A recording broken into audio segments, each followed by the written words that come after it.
You're about to enter into Monica's universe, where her inquiry may align you to new dimensions. You're about to cross the threshold into the unknown. Surrender to the experience.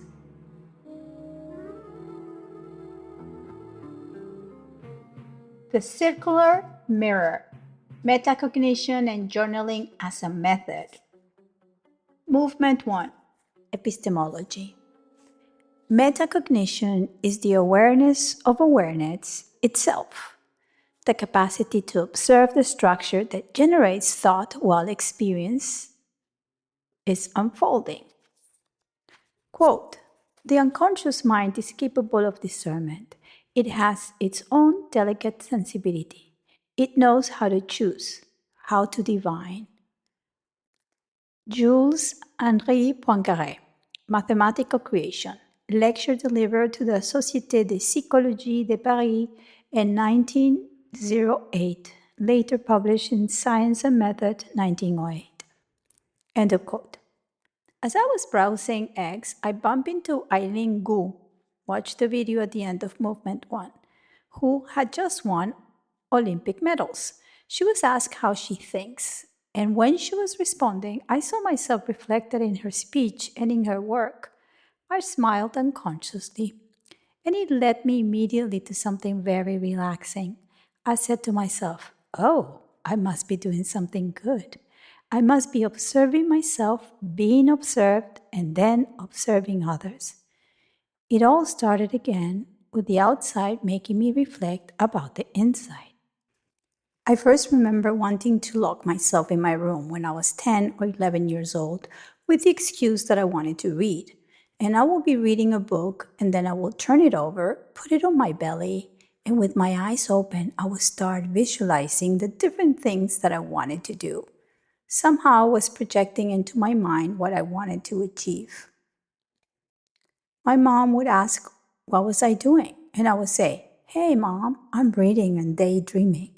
And she would say, "Oh, keep on reading and daydreaming." And that became part of my understanding that my reality was something I could create. Quote, "It is by logic that we prove and by intuition that we discover." Another quote by Poincaré, same book, Science and Method, 1908. End of quote. When I was around 13 and entered a darkroom for the first time, I witnessed the miracle of photographic printing. Under the red light, I saw the chemistry unfold. The image projected through an enlarger onto fiber-based silver gelatin paper coated with silver halide crystals. The paper will enter the developer bath, and slowly the image will reveal itself. And then the stop bath for less than a minute, then the fixer. Always shaking those trays. I will wash it, rinse it, hang it, flatten it, and light will become formed through chemistry. That was the miracle, pure alchemy and transformation, where the field will become visible through disturbance. And to think that being a photographer and spending hours in a darkroom was an early practice that gave me the strength to become an artist, skipping art school. Again, I was asked in photo school to contribute to crits, while other fellows pinned their work on the wall. I would speak from a felt sense with no edits, and I would ask questions.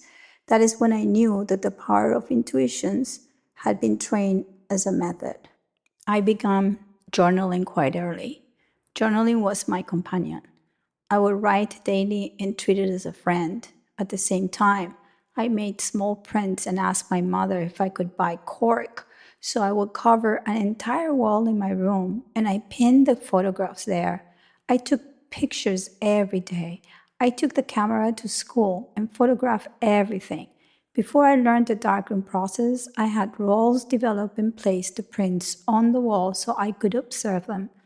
I was already establishing a relationship with my own life through a lens. I was observing myself through images.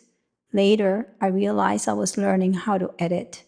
I would allow images and ideas to spur, pin them up, leave them there, and days later, after observing them quietly, I would naturally edit things out. That process is still alive in me as I'm looking for patterns in a practice of observation and correlation.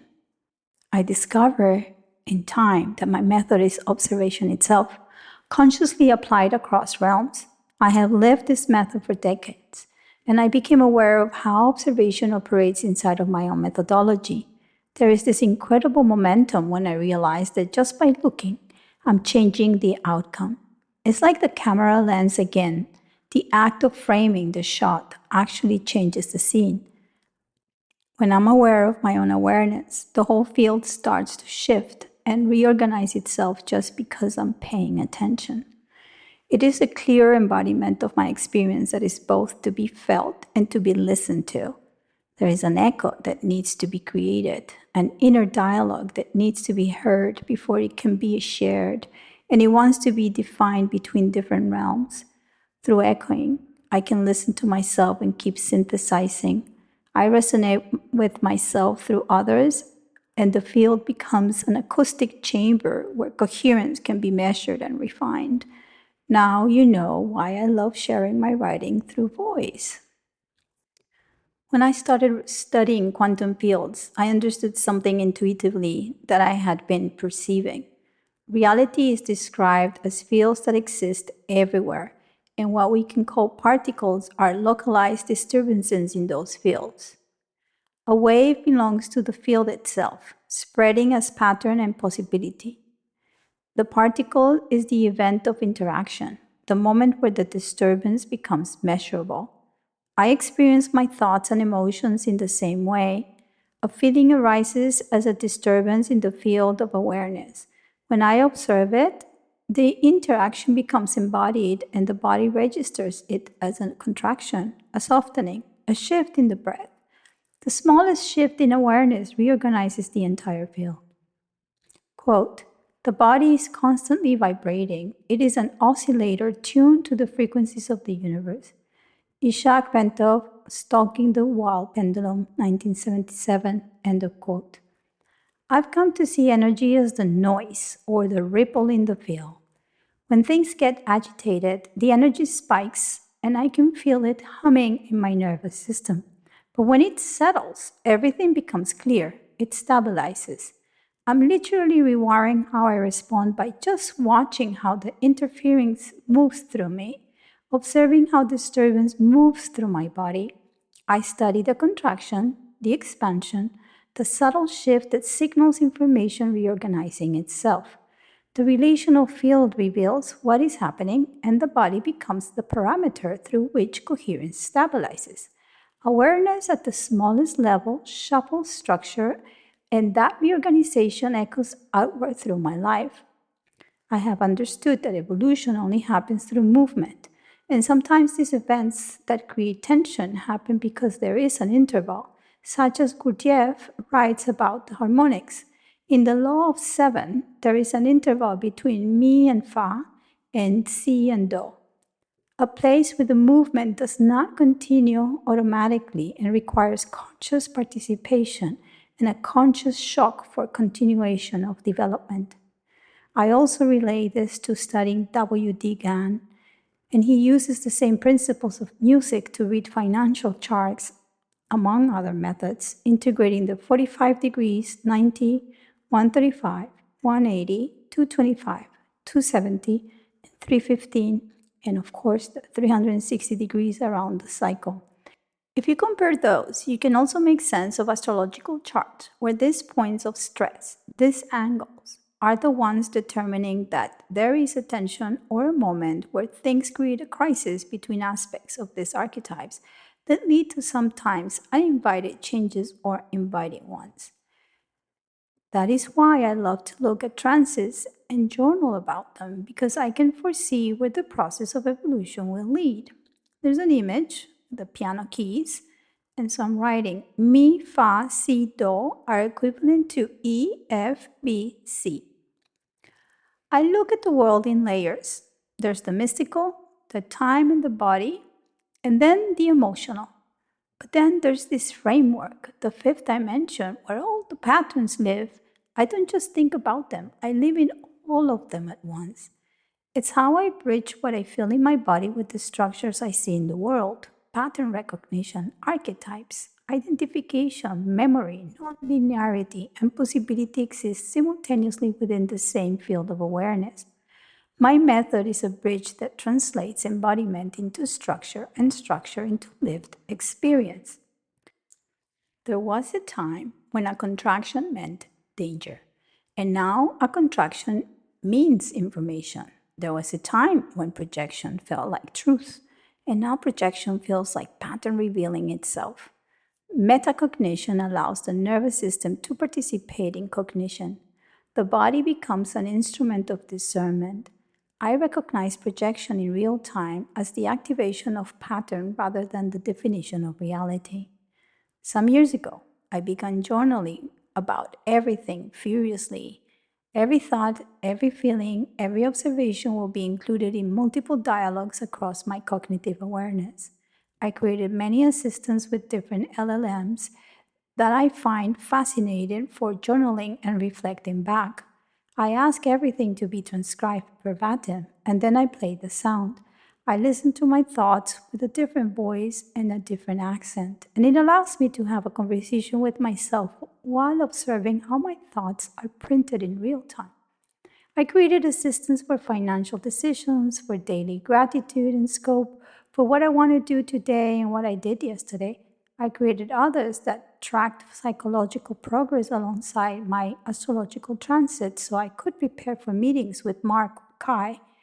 As the memory of my progress accumulated in the system, I began creating a kind of codex, a memory that speaks back at me, reflecting the progress. That made the quantum tangible.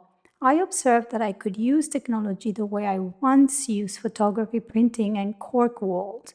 Journaling, self-awareness through reflection has always been central. I also began passing my raw dictations through different systems such as Claude, Gemini, and OpenAI using different models. I will give them the main idea and its raw form and ask what they observed. I will read the responses out loud and my body will respond differently because each system thinks in a different design. It feels like a meeting with multiple assistants. Sometimes their reflections resonate deeply and sometimes they're off. Through that experimentation, my voice expands. The echo of that expansion shows me the importance and non-importance of what I am communicating. Metacognition is awareness of the structure that generates thought. It is the moment when I see the lens itself. It allows me to interrupt identity without breaking identity.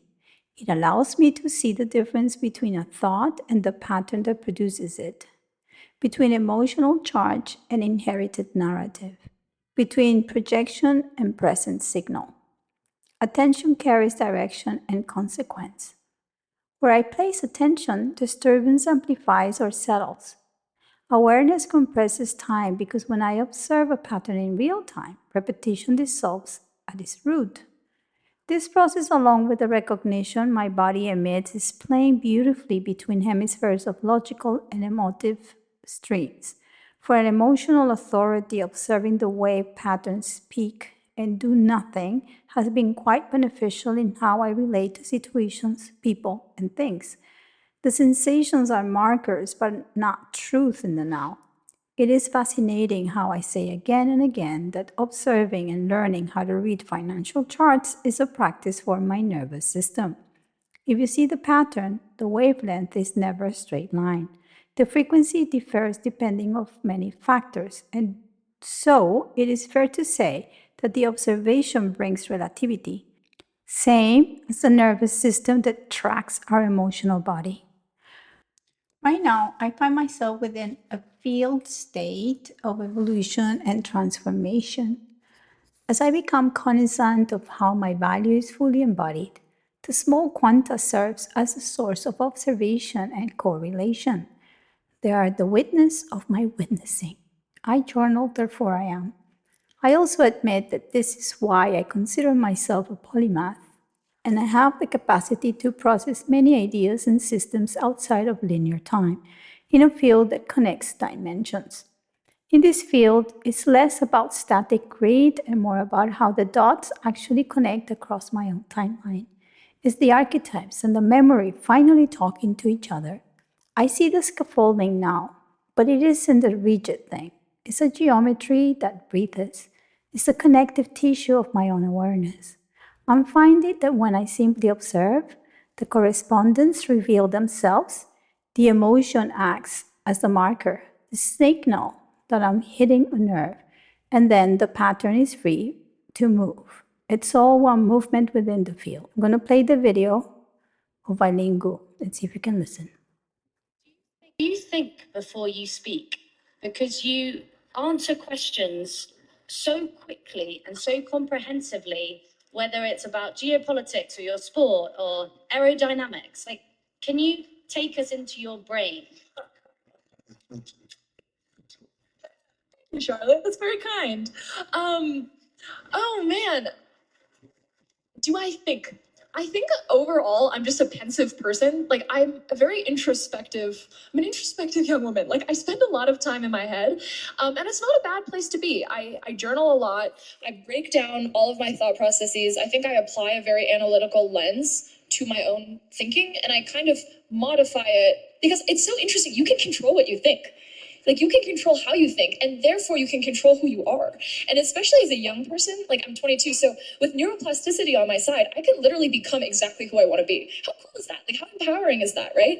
And so the fact is I get to become every day the kind of person that me at age 8 would revere. Like I would be obsessed with me today. Are you kidding? I would love me. And I think that's the biggest flex of all time, that you can have like little younger you be proud of you today. And so I guess for me, it's like, yes, I spend a lot of time in my own head. Yes, I think a lot, but it's not really like in an egotistical kind of way. It's in like a tinkering, like a scientist kind of way. I'm always like trying to modify. I'm trying to think, how can I be better? How can I approach my own brain the way that I approach my craft of free skiing, so that I can be better tomorrow than I was today? Wasn't that something? Movement 2, Praxis. The Contortionist. The upcoming eclipse of the 3rd of March is quite interesting in my chart. I will have the full moon in Virgo conjunct my natal Pluto in the 8th house. This transit activates deep cellular memory and purifies all bonds. It is the final release of relational patterns rooted in survival rather than coherence. Let's define what Pluto in Virgo in the 8th house actually means. This placement refines power through crisis. It teaches discernment through intimacy while demanding integrity in every exchange. My moon is in Scorpio, ruled by Pluto, and it sits in the 9th house. Because of this, every emotional realization becomes a philosophical direction. I seek deeper truth through a worldview shift. The south node of the moon recently conjunct my Pluto around the end of December. This was the exact moment of karmic release. It ended a long cycle of entanglement and projection. It has been a week or two since it moved from the 8th house after a year and a half. It is now in my 7th house, starting to conjunct my natal Uranus. This creates a sudden break in relational patterns and an incredible liberation from old roles. This movement stands in direct opposition to Saturn in Pisces in my 1st house. Here, the body and self act as the authority and the boundary. I am basically creating a law within a somatic signal. So the eclipse is potent because it completes the detox and initiates the alignment. I'm going to talk about the contortionist. I'm going to create that image. I'm going to name any relational projection I held as an attachment or a persona. I have clarified this through an image of misalignment. My projection was to always make an equivalent of the care I gave. I believe this should return the same amount of care. This is a classic 8th house exchange pattern, and it is dissolving at its root. Now, others are withdrawing, and I'm withdrawing too. I use this absence as a selective engagement. It is very neutral right now. This is the 7th house Uranus signature: neutrality, freedom, and unhooking from expectation. I am not longing. I am not expecting. There is no desire towards that. I'm enjoying this new orientation. The North Node is rising through the 1st house. This is self without apology. Also because right now I was used to adjusting, contorting, and anticipating. I would rescue and accommodate. My body was always in a territorial conflict. It didn't know where I was standing. Was I allowed to be in? Was I being replaced? Mercury and Mars are transiting Pisces, dissolving these old fears, loops. There is no more conflict to resolve. There is no adrenaline wave, no repair cycle. It's just neutral. The GNM, German New Medicine resolution phase is complete. This is a resolution. I no longer ask what I mean to a situation, person, or thing. I ask my body what this space does to my coherence. I feel sovereign. Saturn in the first house teaches sovereignty through somatic truth. The contortionist was trying to get inside of a cube. I see the shape that I will have bent into, and I see also the cost. And I just don't want to have that anymore. It's about refining since the North Node moved to the first house, an identity recalibration, the self as the locus of orientation. It's first house Saturn.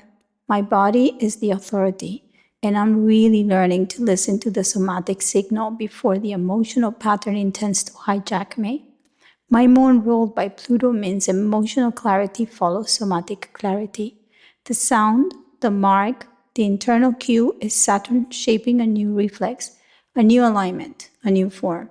So it's no longer about responding to others' needs or abilities. It's about whether my energy remains coherent. There's a profound realization that I had yesterday when I was thinking about the space that I'm giving myself and how I'm unwilling to become a contortionist and trying to fit myself in the schedule of others, in the needs of others, in the field of others. That first house Saturn eliminating all Virgo distortions of service. I sense now my body, like if there's no alignment or no resonance in a relationship, I don't try. I just let it be, surrendering to my authority. And I look and observe my wave of emotions, and I allow my nervous system to really give me the sound, the proper mark that allows me to get out of a habit and start creating a new one. This is Pluto and Virgo's evolutionary gift, refinement, precision, and correction surrendering at the polarity point where the sun will meet my natal Chiron. This is a coming of age where in this field, what I see dissolving is the static grid and the dots keep connecting across my own timeline as the archetypes and memory finally speak to each other. I see the structure now, and it is everything but rigid because it is very supportive. A geometry that is breathing freely as the connective tissue of my own awareness. When I simply observe, the correspondence reveal themselves naturally. Emotion is a marker and a signal that I'm hitting a nerve, allowing the pattern to move freely as all one movement within the field. You are the witness. You are observing how I metabolize and digest my process. You are witnessing my healing in real time.